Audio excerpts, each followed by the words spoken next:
do Senhor. Depois de sair da sinagoga, Jesus foi para a casa de Simão e André, acompanhado de Tiago e João. A sogra de Simão estava de cama, com febre, e logo lhe falaram a respeito dela. Então Jesus aproximou-se, tomou-a pela mão e a levantou. A febre a deixou e ela começou a servi-los. Quando anoiteceu, depois que o sol se pôs, trouxeram-lhe todos os doentes endemoniados, e toda a cidade estava reunida à porta da casa. Até aí. Hoje eu vou pregar um sermão que não é popular. E eu entendo que ele não é popular, eu entendo que ele não arrasta multidões.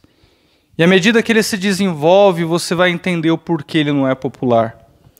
Mas para resumir, nós vamos falar de cura divina, levando as seguintes perguntas à tona. Deus cura nos dias de hoje? Como Ele cura? E se sim, para essas perguntas, elas não são nada populares. E sim, as respostas dessas perguntas não são nada populares. Ao final da mensagem, posso ser acusado de diminuir a sua fé, mas na verdade o meu intento é colocar a sua fé no lugar certo. Minha proposta é colocar a sua fé em Deus e não naquilo que Ele efetivamente pode fazer por você. Esteja sensível à pregação da palavra de Deus. O que é que está acontecendo nesse ponto da mensagem? Jesus Cristo entrou na sinagoga, começou a ensinar, um homem fica endemoniado e ele expulsa o demônio daquele homem com a maior facilidade do mundo. Lembre-se você que os fariseus, eles tinham seu próprio ritual, um ritual demorado para a expulsão de demônios. E Cristo, com apenas uma ordem, consegue fazer com que aquele homem fique são, com que aquele homem fique liberto. E a multidão que estava acostumada com aqueles rituais demorados dos fariseus, fica impressionada com a autoridade de Jesus, tanto do seu ensino, como da sua autoridade sobre todo e qualquer tipo de potestade demoníaca. Antes do ministério de Jesus, na cultura rabínica, haviam relatos de gente endemoniada. Pessoas endemoniadas foi algo que sempre aconteceu em Israel. Mas em algum momento da história de Israel, em que isso aconteceu, não se sabe bem o porquê, é notório que isso se intensifica com a chegada do ministério de Jesus. Então você tinha pessoas endemoniadas antes do ministério de Jesus, mas depois da sua vinda, as pessoas passam a ficar endemoniadas, a ficar opressas com mais frequência. No relato dos evangelhos, a gente percebe que Cristo mal consegue andar 1 metro quadrado sem que uma pessoa fique endemoniada, sem que ele tenha um encontro com alguém que está possesso. Para resumir, Jesus Cristo, como Filho de Deus, veio em carne. E o diabo, para militar de frente contra Jesus, também canaliza pessoas, canaliza seres humanos para em carne degladiar contra o Filho de Deus. O livro de Atos, depois da ascensão de Jesus Cristo aos céus, já registra o menor número de gente endemoniada do que em comparação aos registros do Evangelho. No Antigo Testamento, então, não há registro algum de pessoas endemoniadas, não há um registro sequer. O máximo que você tem é Saul, que é atormentado por um espírito mau, mas ele não fica efetivamente endemoniado. Antes do ministério de Cristo, pouco. Assim que Cristo começa o seu ministério, muito, frequentemente. E depois que ele ascende aos céus, volta-se à frequência normal. Jesus Cristo então sai da sinagoga depois de ajudar aquele pobre homem, opresso por aquela potestade, e ele vai para a casa de Pedro e André, que era seu irmão, e João e Tiago iam com ele. A sogra de Pedro, ela estava doente, Então eles levam Jesus Cristo até a sogra de Pedro para poder curá-la, para ver o que o mestre podia fazer por ela. Algumas considerações até aqui. Nós vemos por essa passagem que Pedro, ele era casado. Ora, se ele morava com a sua sogra, logicamente ele tinha esposa. Na cultura católica se diz que Pedro não era casado, mas nós percebemos em um olhar simples para a escritura que isso não é verdade. A palavra original para sogra significa sogra mesmo. E inclusive você tem o masculino de sogra, que é sogro. Então você tem o equivalente masculino, não tem erro. Realmente o que nós temos aqui é a sogra de Pedro, mãe da esposa dele. Com relação ao sogro de Pedro, nós não temos relatos. Possivelmente aquele homem já havia morrido, porque nós percebemos aqui na passagem que ele não participa da dinâmica do lar. Mas ele era casado, tinha sogra, em algum momento a esposa dele também teve pai. Pedro, André, sua esposa, sogra, todos moravam juntos ali na mesma casa. Era um costume ali de Israel, a família morar reunida. Inclusive no Brasil nós temos o mesmo costume. Geralmente os filhos fazem um puxadinho ali na casa dos pais e acabam morando perto. É o relato mais curto sobre cura em todo o Novo Testamento. Então o relato da cura da sogra de Pedro é o relato mais curto de todo o Novo Testamento em relação a uma cura. Se você observar, são apenas 2 versos, versos de número 30 e 31. O que aconteceu com essa mulher? A Bíblia relata que ela ardia em febre. A doença dela não nos é relatada. Todos sabemos que febre é um sintoma, não uma doença em si. A febre em si não é doença, mas um sintoma de um. A doença não nos é relatada, mas seja lá o que for, conseguiu fazer uma mulher ativa ficar de cama. Nós percebemos que ela é ativa, porque assim que ela se recuperou, ela já começou a servir Jesus e os demais discípulos. A febre conseguiu deixar aquela mulher ativa, prostrada. No relato do evangelista Lucas, é dito que ela ardia em febre, ou seja, que a febre era alta. Lucas, como médico, conseguiu dar uma visão mais assertiva dos sintomas daquela mulher, e ele diz que a febre dela era realmente uma febre incomum, uma febre muito alta. E que Cristo, ele se debruçou sobre ela para curá-la, assim como os médicos costumam fazer para observar um paciente, para analisar um paciente se debruçando sobre eles. Cristo, ele fez o mesmo movimento. Não há maior médico do que o nosso mestre Jesus Cristo. E ele dá uma palavra de ordem para ela.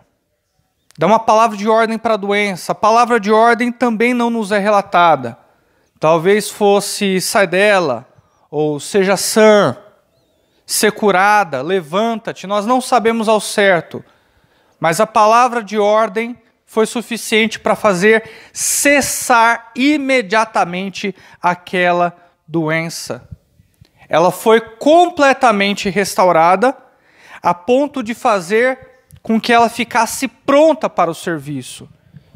Existem 2 características principais nas curas realizadas por Jesus. A primeira delas, o paciente era totalmente curado. Ele ficava plenamente recuperado.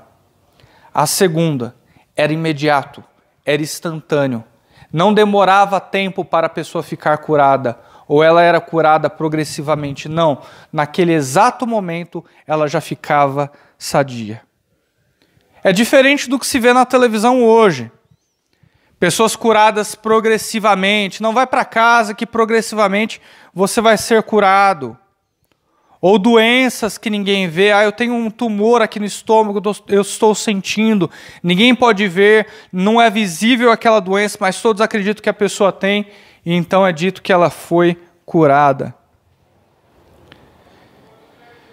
Pastor, mas eu levei na igreja tal e eu fui curado. Então você está valorizando a experiência acima da Escritura. Porque a Bíblia nos relata que Jesus Cristo ele não escolhia doença para curar. Ele curava indiscriminadamente todo e qualquer tipo de doença. Fique com a Bíblia, fique com a Escritura. Pare de acreditar nesses charlatões, nessas doenças que ninguém vê, nessas curas progressivas. Não tem nada que ver com o tipo de cura que Cristo fazia, que operava por intermédio da mão dos apóstolos. Não vamos complicar o que é simples. Se você crê que existe uma igreja que tem poder de cura, então você já fez sua escolha. Você colocou a experiência acima da Escritura, acima dos relatos dos evangelhos, acima da pessoa de Jesus. Os versos de número 32 e 34 evidencia que as pessoas trouxeram diversos tipos de doentes endemoniados. Isso é significativo. Primeiro, diversos tipos de doença. Jesus não escolhia doença para curar. Ele curava todas. Se fosse colocar nos dias de hoje, ele curava AIDS, paralítico, cegueira, surdez, diabetes. Ele curava todas indiscriminadamente. Câncer, todas. Não havia uma que ele não curava. E também a Bíblia faz uma diferença entre doentes e endemoniados.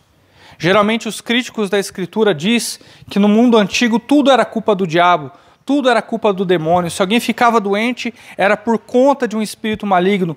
Não é isso que nós observamos no relato dos evangelhos. Com essa diferenciação, doentes e endemoniados, eles trazem à baila que eles sabiam muito bem a diferença de uma doença de ordem natural para um problema espiritual de possessão demoníaca. O mundo antigo é mais iluminado do que você imagina. Eles não colocavam toda a culpa do mal no diabo. Nem tudo era atribuído a ele. Como é hoje, né? Nessas igrejas, nessas instituições que muita gente vai, tudo é culpa do diabo. Ficou doente, é culpa do diabo. Está com crise financeira, é culpa do diabo. Nada é natural. Tudo é alguma magia, alguma simpatia que fizeram com outra pessoa e que tem que ser quebrado. Muito diferente disso que nós olhamos no Evangelho. Essa diferença é importantíssima. Eles colocando a culpa no diabo, esses pastores midiáticos, eles estão trazendo uma teologia que é diferente da bíblica. Alienígena a Escritura, não tem nada a ver com o que nós acreditamos. O fato é que nesse ponto, Cristo já havia chamado a atenção das pessoas. Ele trouxe para ele aquilo que nós chamamos de publicidade inevitável. As pessoas o tratavam como Deus, o que não está errado de maneira alguma. Afinal, Jesus Cristo, ele é Deus. O problema é que nas grandes igrejas também se faz um culto à personalidade. Hoje, quando tem um pastor que dizem que tem dom de cura, ou um profeta, as pessoas também o tratam como Deus, o tratam como se fosse Jesus. E isso está errado, afinal de contas, com Cristo se podia fazer porque ele era Deus. Não é o caso desses charlatões que tem na televisão. As pessoas sempre vivem em dois extremos. Cultuam falsos profetas ou desrespeitam bons pastores. É sempre um extremo ou outro, não? Ou se idolatra ou se desrespeita. Aonde estão aqueles que buscam relacionamento sincero com pastores escolhidos por Deus? Que seja você. Respeite os bons pastores. Não os charlatões, não os que vendem milagres, mas respeite os bons pastores, os pastores bíblicos. Voltando para essa passagem, nós percebemos que Jesus Cristo ele teve um dia agitado. Ele expulsa um demônio pela manhã, cura a sogra de Pedro lá na altura do meio-dia, e expulsa demônios e cura os doentes quando o sol se põe. Por que quando o sol se põe? Porque era sábado. E o judeu era proibido de carregar o doente no sábado. Era necessário esperar o sol se pôr para que eles pudessem levar os doentes até Jesus. Ele curou diversos doentes. Jesus não escolhia doença para curar, o que mostra a sua diferença dos charlatões de hoje. Surdos, leprosos, coxos, cegos, curava todos. A palavra muitos aqui no original significa provavelmente todos. Ninguém ficava sem ser curado, diferente de hoje em dia. Eu lembro que um pai de um amigo meu, ele estava de cadeira de rodas, e ele convenceu meu amigo a levá-lo a uma certa instituição religiosa. Uma instituição na qual eles deveriam passar por um portal para receberem a cura divina. É claro, antes deveriam pagar uma boa oferta para poder passar pelo portal. E eles chegando lá, o pai convenceu o filho a passá-lo pelo portal. Nada aconteceu. Passaram pela segunda vez, passaram pela terceira vez. Na quarta, um obreiro já chamou eles de canto, levou eles para uma salinha ao lado e disse: olha, se vocês não foram curados hoje, não fiquem decepcionados, continuem tentando, continuem orando, venham fazer a quebra de correntes, venham fazer a campanha e assim vai. Que diferença de Jesus contra todos esses charlatões da televisão, não? Nosso Cristo não escolhia doenças para curar. O nosso Cristo não dependia da fé das pessoas para curar. Muito diferente do que se vê hoje. Outra grande diferença é que Cristo expulsava os demônios, mas não permitia com que eles falassem. Por quê? Em primeiro lugar, faz parte daquilo que nós chamamos de segredo messiânico. Bem notório aqui no Evangelho de Marcos. No segredo messiânico, Cristo ainda não se revelaria como sendo Messias, como sendo Deus, como sendo o Redentor da humanidade. Aos discípulos ele ensinava em particular, ele revelava quem era. Mas a multidão deveria descobrir por si mesma que se tratava do Messias prometido no Antigo Testamento. De modo que somente quando Cristo ascendeu aos céus, que muitos perceberam que se tratava do prometido, do ungido de Deus. Em segundo ponto, não só o segredo messiânico é significativo, mas também Cristo não precisava do testemunho dos demônios. Como é que você se converteu? Eu me converti porque o demônio lá falou que o Jesus Cristo é o Filho de Deus, que é o Messias, aí eu criei, eu me converti. Cristo não precisa do testemunho dos demônios. Cristo só precisa do testemunho da sua igreja. Seria incoerente ele pegar o testemunho dos demônios. Ah, pastor, mas o diabo é mentiroso, é por isso que Cristo não deixava eles falarem. Não. Nós observamos que o diabo aqui nas passagens, ele diversas vezes fala a verdade. Ele diz: o que queres conosco, ó Filho de Deus?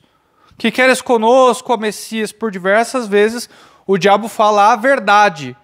Mas mesmo falando a verdade, Jesus Cristo não queria a verdade dele. Então, diabo nós expulsamos, nós não entrevistamos. Eu sei que tem instituições que entrevistam. Como é que você entrou aí? O que fizeram contra ela? Mas isso não é uma doutrina bíblica, é uma doutrina extra-bíblica. Diabo se expulsa, não se entrevista. E por que Jesus curava? Qual a razão dele curar? Não só o fato de que ele se compadecia e que ele amava, mas também para mostrar que ele é o cumprimento da promessa de Isaías, capítulo de número 53. Que ele tomou sobre si as nossas dores, as nossas enfermidades. Isso se cumpriu quando ele veio e curou a todos indiscriminadamente. Mostrar que ele era o verdadeiro Salvador da condição humana. Uma vez que ele tem poder sobre as doenças, ele tem poder sobre todo e qualquer tipo de mal, e a doença é causada pelo pecado, o maior mal de todos. Então Cristo estava demonstrando, através da sua autoridade sobre as doenças, que ele era o legítimo salvador da condição caída do homem. Só existem doenças por causa da queda e do pecado. O salário do pecado é a morte. Quantas doenças não matam pessoas? Mas Jesus Cristo estava revelando quem ele era à medida que ele curava essas doenças. Ele é a vida e a vida eterna. E mesmo quando Jesus Cristo cura hoje, porque ele cura, basta você fazer uma oração humilde e simples, ele pode curar. Mesmo quando ele cura hoje, ele está demonstrando a mesma coisa, o mesmo fator. Que ele é a vida, que ele ama, que ele é o Salvador, que Ele é o Redentor da humanidade. O significado não mudou só porque os tempos são diferentes. E você pode perguntar nesse ponto da mensagem, Deus cura hoje? Sim, Deus cura hoje. Eu quero deixar claro que Ele cura.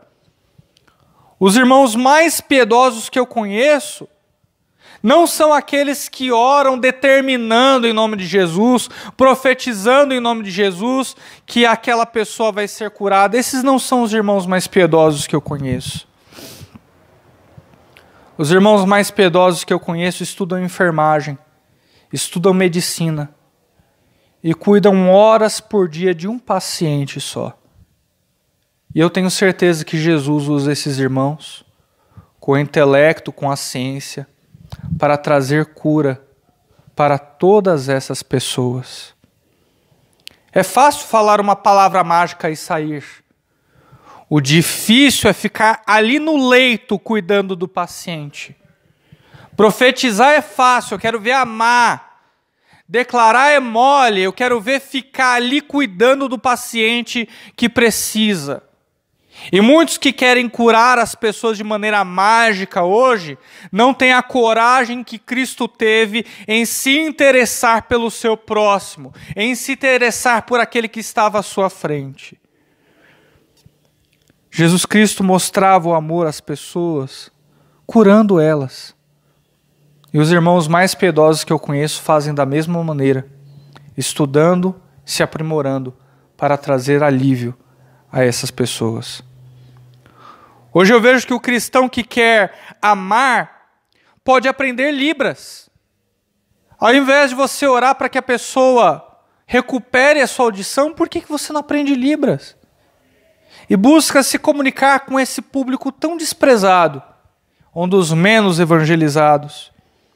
Se interessar pela vida humana, como Cristo se interessou. Esse é o grande objetivo do cristão. E você também pode perguntar, é uma pergunta legítima. Tá bom, pastor, eu entendi que cristãos devem se aprimorar, devem estudar e devem cuidar dos pacientes. Mas Deus também cura sobrenaturalmente? E a minha resposta é afirmativa. Sim, Cristo cura sobrenaturalmente. Cristo é o mesmo ontem, hoje e para sempre. Ele sempre vai curar. Se curava antes, também cura nos dias de hoje, mas não no mesmo modus operandi que curava antes.